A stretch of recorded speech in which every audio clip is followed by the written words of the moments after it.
Hi everyone, welcome to day 22 of our Spring Boot with Java series. Previous వీడియోలో మనం bean annotation గురించి నేర్చుకున్నాం. ఈరోజు మనం కాన్ఫిగరేషన్ annotation గురించి తెలుసుకుందాం.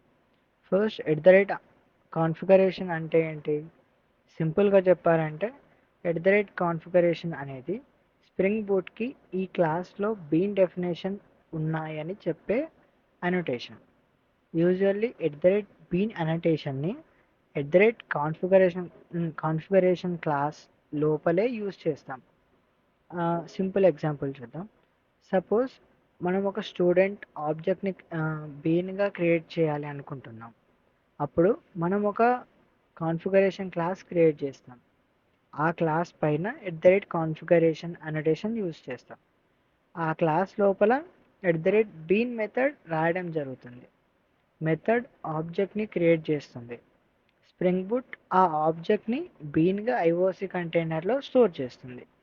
సింపుల్గా చెప్పాలి అంటే కాన్ఫిగరేషన్ క్లాస్ బీన్ క్రియేషన్కి సెంటర్ పాయింట్ లాగా వర్క్ చేస్తుంది. రియల్ లైఫ్ ఎగ్జాంపుల్ చూద్దాం. ఒక స్కూల్ ప్రిన్సిపల్ ఉన్నారనుకోండి. ప్రిన్సిపల్ టీచర్స్ని అపాయింట్ చేయరు, కానీ టీచర్స్ని అపాయింట్ చేయడానికి పర్మిషన్ ఇస్తారు. అలాగే కాన్ఫిగరేషన్ క్లాస్ డైరెక్ట్గా బీన్ క్రియేట్ చేయదు, కానీ బీన్ మెథడ్ని మేనేజ్ చేస్తుంది. ఆ మెథడ్స్ క్రియేట్ చేసిన ఆబ్జెక్ట్స్ని స్ప్రింగ్ బూట్ బీన్గా రిజిస్టర్ చేస్తుంది. అందుకే bean annotation almost always configuration క్లాస్లో ఉంటుంది.